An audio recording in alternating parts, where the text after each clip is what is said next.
Hey y'all, so as promised, I did want to do a video review on the Will Smith autobiography, Will. It took me about 3 days to read this book, and the only reason it took me that long is because I was about to stop reading it, just because the first part of the book can be viewed as quite depressing because he speaks at length about the relationship between his parents, the tumultuous relationship between his parents and how that affected him and his siblings. And he took a minute to kind of lay that out. And now that I have read the book, I understand why he took the time to talk about that, because those experiences really shaped the person that he is and really gave cause to why he does things the way that he does things, right? One of the things, let me just say this. It is an amazing book. It is an excellent book. If you have not purchased it, purchase it. If you were planning on purchasing it, purchase it. If you know someone who needs some inspiration in their life, purchase that for their holiday gift, for their birthday gift, whatever it is, purchase it. This book was so good that I was in it with highlighters and pens, and I'm underlining and I'm writing notes and I'm taking pictures of quotes from the book and I'm sending them to my kids because I want to share with them just how inspirational this book is. And that's right up there for me with I Know Why the Cage Bird Sings by Maya Angelou, Evolution of a Revolutionary by Afeni Shakur. I am prone to, let me say this, biographies and autobiographies are my favorite genre of literature because I enjoy hearing what people's life experiences have been and what their life lessons have taught them and what they bring to the world. It's not necessarily because of the celebrity, but I enjoy hearing other people's perspective.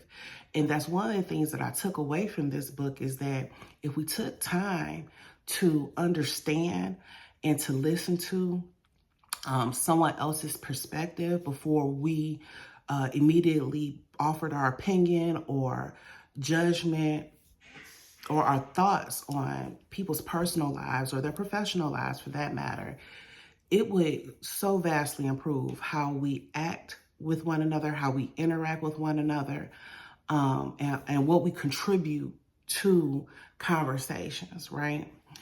Another thing that I learned from this book is that it was not luck. It was not a mistake. It wasn't by happenstance that this man became the #1 movie star in the world.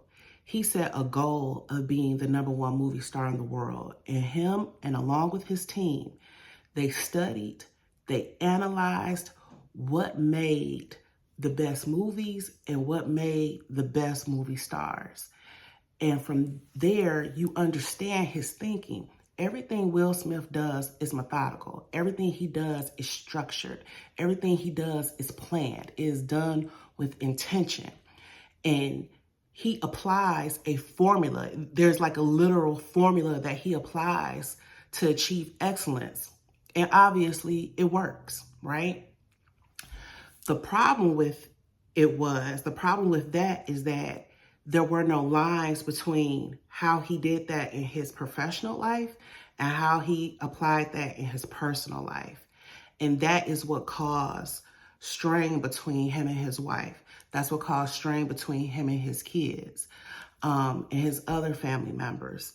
And I'm not going to give too many. I'm only going to give one spoiler towards the end of this video, because this just ain't that type of book that you give spoilers about. This is a book that you read and you learn from, right? But they have been, if you've been paying attention, they have been marketing this book for a little over a year. So when you see people putting out petitions about not wanting to hear any more about Will and Jada's personal life, and she keeps embarrassing him, and you see the crying memes and the red table talk, y'all stop paying attention to people who don't read, okay? Because these were just little hot spots that they dropped in order to market this book. But this book is not overwhelmingly about his relationship with Jada. He talks about it because that's a part of his life experience, and that is his wife.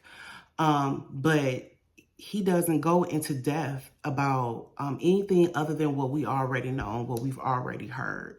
And he talks about that from a perspective of what was his contribution to the losses in their marriage, and what was his role and the role that he played in the difficulties and the challenges in their marriage. So if you think you're going to get this book and read a whole bunch of gossip, this ain't that. This is not that. But I would highly encourage anybody to read this book. You can learn from it. Your children can learn from it. You can apply it in so many different ways. Again, I told you I was through there highlighting, underlining it. It was just an amazing book. It was an excellent read, and it was an easy read as well. Now, I'm about to give y'all a spoiler, so if you don't want to hear this, go ahead and stop listening now. And now that we got them out of there, it was one portion of the book where he talks about the fact that his marriage to Cherie and his relationship with Jada overlapped. And what I mean by that is that he was on paper married to Cherie, but they were getting a divorce. He meets Jada and they fall in love, okay? And his grandmother, who is the reason why he doesn't cuss in his raps, his Gigi, out of respect for her, she knew that he was going through a divorce.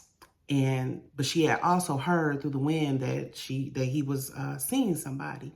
So she called him and told him, like, hey, book me a ticket to LA. I need to come out. You know how your grandmother said, I need to lay eyes on you. That's what she did. And she wanted to meet Jada. So he flies his grandmother out and he entertains her for that day. Jada's getting ready to come over. At the time, she lived about 45 minutes away from him. So again, everything he does is methodical, it's planned, it's structured. So this is kind of creepy, but I'll just tell y'all. He put on Jason's lyric for his grandmother to watch before Jada came over, right?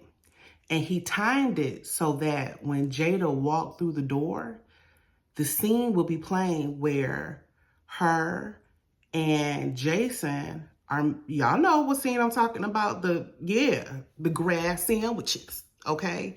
That scene. And he thought it was funny. He thought it was a prank that he would play, and he was like, oh, these will be memories that y'all will look back and laugh on. And to this day, that is a point of contention in their marriage. And he asked the readers, like, do y'all think I was wrong? Or, do y'all think it was as funny as I did? And he's dead damn wrong for that. He's dead wrong for that. I couldn't imagine meeting someone's family for the first time and my ass is in the air, movie star or not. So it's stuff like that. And the whole book isn't about, him being on his BS or whatever. But with him wanting to have the perfect family and the perfect picture of what he is and what his family is, he made a lot of mistakes along the way. And that's definitely one of them. I don't care what y'all say. But anyway, make a long story short, y'all go out, get the book, read it, learn from it. I love y'all for real. Talk to you later.